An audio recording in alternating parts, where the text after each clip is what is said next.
Para a gente conseguir entender de verdade a transformação digital que a gente vive hoje, a gente precisa dar um passo para trás. É que a história da tecnologia, sabe, ela não é uma linha reta. Pelo contrário, ela é feita de grandes ondas. E cada uma delas traz lições fundamentais para o nosso presente. Vamos mergulhar nesse padrão.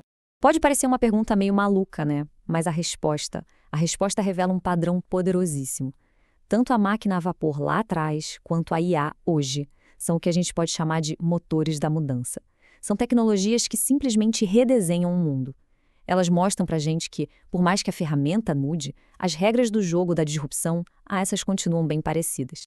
Bom, para entender essa história toda, nosso caminho vai ser o seguinte. Primeiro, a gente vai navegar pelas grandes ondas de transformação. Depois, vamos descobrir qual foi o motor por trás de cada uma. Na sequência, ver como a produção evoluiu, analisar o cenário atual da indústria 4.0 e aí sim, no final, tirar umas lições bem valiosas para inovar hoje em dia. Então, vamos lá. É super importante entender que a gente não está falando de uma invençãozinha aqui e outra ali. Cada uma dessas ondas foi uma ruptura, uma quebra total de paradigma que redefiniu como a sociedade vive, trabalha, se organiza. São revoluções de verdade. E aqui a gente tem um mapa da jornada. Olha só, a gente começa lá atrás com a força do vapor, depois entra na era da eletricidade e da produção em massa, mais para frente a revolução digital traz os computadores e a internet. E hoje a gente está bem no meio da quarta onda, que é onde o mundo físico e o digital finalmente se encontram. Tá, mas o que exatamente acende o estopim de uma revolução industrial? A resposta está num conceito muito poderoso, que explica por que algumas tecnologias mudam o mundo e outras não. Cada revolução dessas foi puxada por uma tecnologia de propósito geral, ou GPT. Pensa na máquina a vapor, na eletricidade ou no microprocessador. Elas não resolvem um único probleminha, elas viram a plataforma, a base, em cima da qual centenas de outras inovações são construídas, e isso em todos os setores da economia. Essa analogia aqui é simplesmente perfeita. Do mesmo jeito que a computação em nuvem hoje libertou as empresas de terem que montar seus próprios servidores, a máquina a vapor libertou as fábricas de terem que ficar na beira de um rio. Essas tecnologias, as GPTs, elas criam uma nova infraestrutura para todo mundo, e em cima dela, a economia inteira se reconstrói.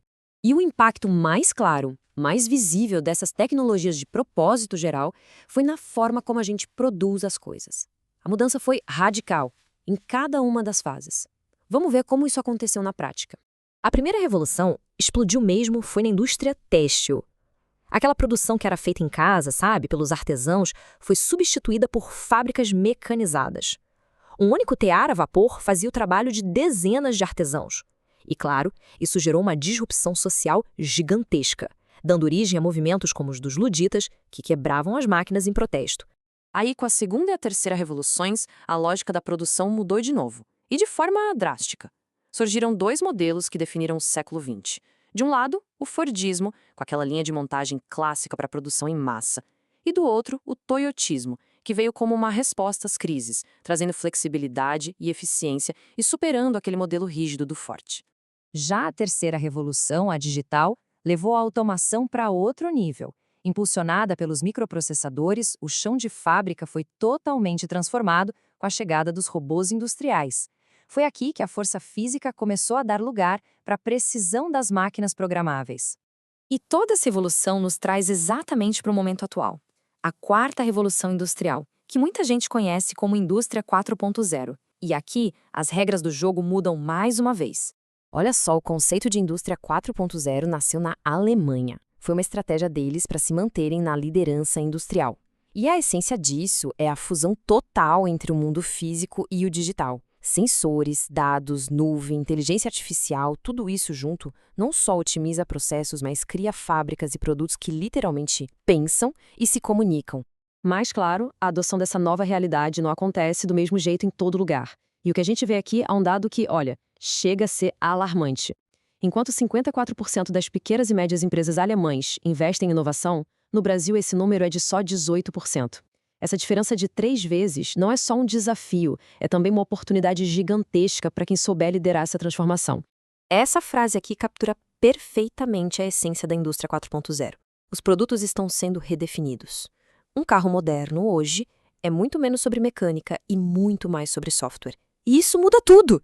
E coloca quem é da área de sistemas de informação bem no centro da criação de valor.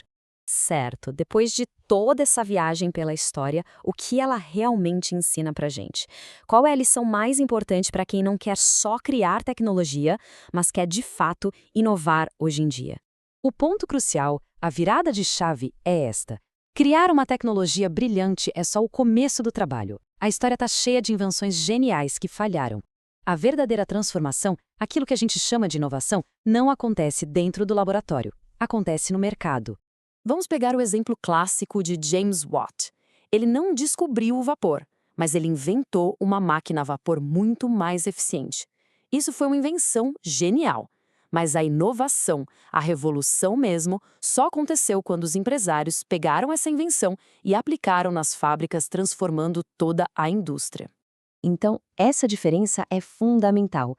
A invenção tem um compromisso com a funcionalidade. A pergunta é: isso funciona? Já a inovação tem um compromisso com a adoção e com o valor. A pergunta é outra: alguém vai usar isso? Isso resolve um problema de verdade? O foco muda da máquina para as pessoas e para o mercado. E para quem trabalha com tecnologia, especialmente na área de sistemas de informação, esse é o dilema central. Onde colocar a energia?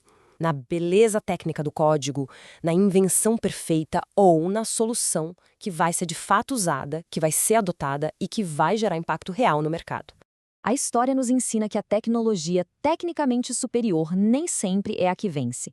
A vitória, no final, é da solução que melhor se encaixa nas necessidades do mercado e consegue ser adotada em larga escala.